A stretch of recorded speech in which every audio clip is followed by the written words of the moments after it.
لله الحمد لله رب العالمين والصلاة والسلام على سيد الأنبياء والمرسلين والحمد لله رب العالمين أما بعد فأعوذ بالله من الشيطان الرجيم بسم الله الرحمن الرحيم سبحانه وملائكته يصلون على النبي يا أيها الذين آمنوا صلوا عليه وسلموا تسليما الصلاة والسلام عليك يا رسول الله وعلى آلك وصحبه يا سيدي يا رحمة للعالمين.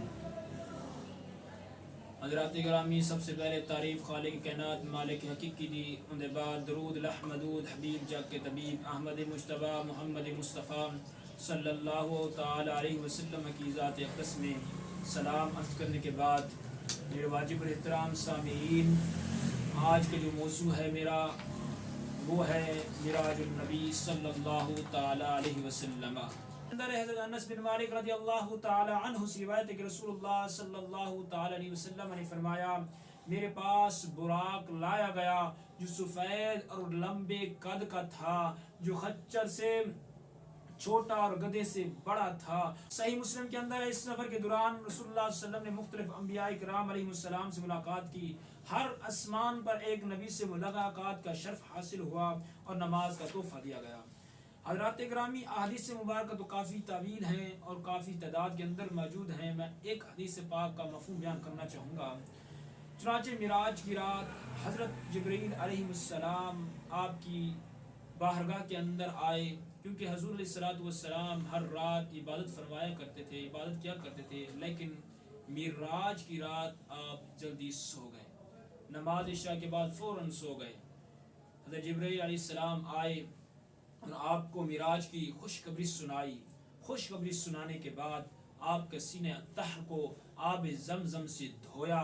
دھونے کے بعد آپ کے پاس براق کو پیش کیا گیا، آپ کو عزت و اکرام کے ساتھ براق پر سوار کیا گیا.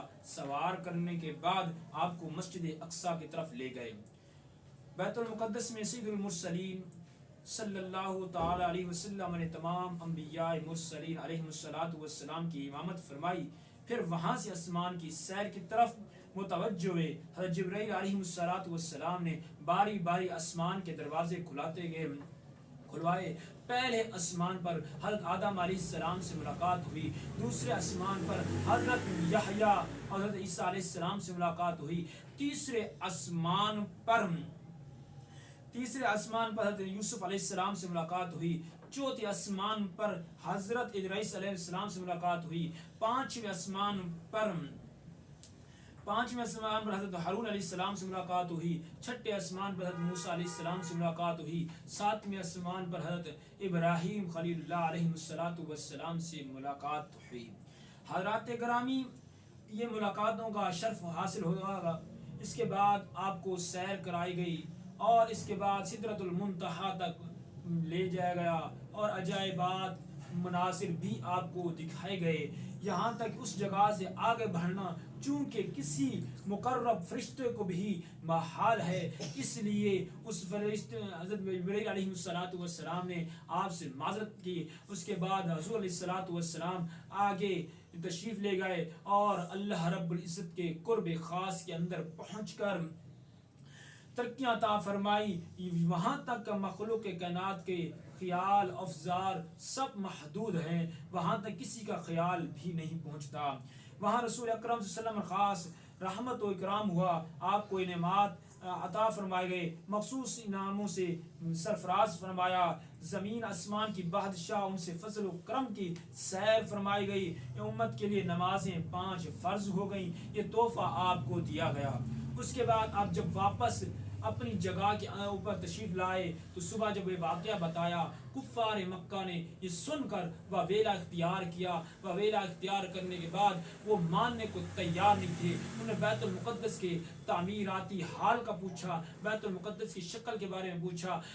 پھر اس کے بعد انہوں نے پوچھا کہ جو ان کے درمیان قافلے جا رہے تھے ان کے بارے میں دریافت کیا تو حضور علیہ السلام نے بتایا. جب قافلے واپس لوٹے تو ان کی تصدیق کی. حضرات گرامی، آج کل دور کے اندر یہ موجود ہے کہ زمانہ کے اندر جو بھی تحفہ دیا جاتا ہے وہ تحفے کو قبول کیا جاتا ہے اور تحفے کی عزت کی جاتی ہے. خاص کر جو تحفہ بڑا شخص آ کے اس کو تحفہ پیش کرے, جب اس کو تحفہ پیش کرتا ہے وہ تحفہ لے کر اس کو اعزاز بھی سمجھتا ہے, اس کا خیال بھی کرتا ہے. کچھ لوگ وہ ہیں جو تحفہ جب دیتے ہیں وہ ناراضگی کا اختیار کرتے ہیں, ان کا شکریہ ادا نہیں کرتے تو ان کو ذلیل سمجھا جاتا ہے, ان کی عزت و احترام نہیں کیا جاتا. کچھ وہ لوگ ہیں جو شکریہ ادا بھی نہیں کرتے. اس لیے جو میرا مقصود آج کا کلپ بنانا ہے وہ ہے نماز, کیونکہ یہ جو تحفہ اللہ تبارک و تعالی نے دیا حضور علیہ الصلوۃ والسلام کو, یہ کسی انسان کا نہیں ہے تحفہ بلکہ خالق کائنات کا دیا ہوا ہے. تو ہم اپنے تحفوں کی عزت کرتے ہیں, اپنے تحفوں کی طرف توجہ تو کرتے ہیں, لیکن جو تحفہ خالق کائنات نے مسلمانوں کے لیے اپنے حبیب کو عطا فرمایا اس کا تو ہمیں احترام بھی نہیں ہے, اس کے ہم کچھ کرتے بھی نہیں ہے, اس کی خاطر خواہ کوئی انتظام بھی نہیں کرتے.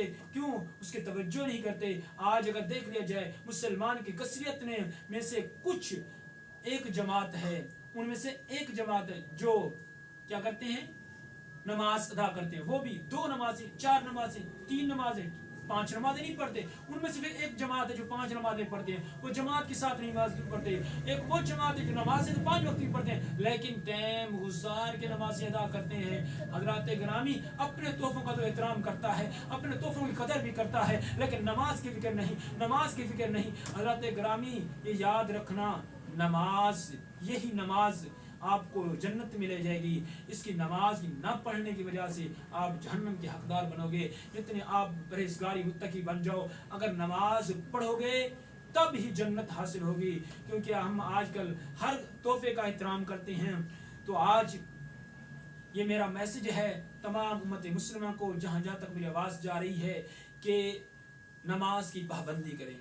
ہم خود بھی نماز پڑھیں, اپنے بچوں کو بھی نماز پڑھائیں, ان کو بھی مسجد کے اندر لے کے جائیں. ہم نماز پڑھنے کی اللہ رب العزت توفیق عطا فرمائے. اللہ رب العزت دعا ہے کہ جتنے چند کلمات پیش کیے اس پر عمل کرنے کی توفیق عطا فرمائے. اگر اس میں کوئی کمی کوتاہی ہو تو معاف فرمائے. وآخر دعوانا بالعالمین.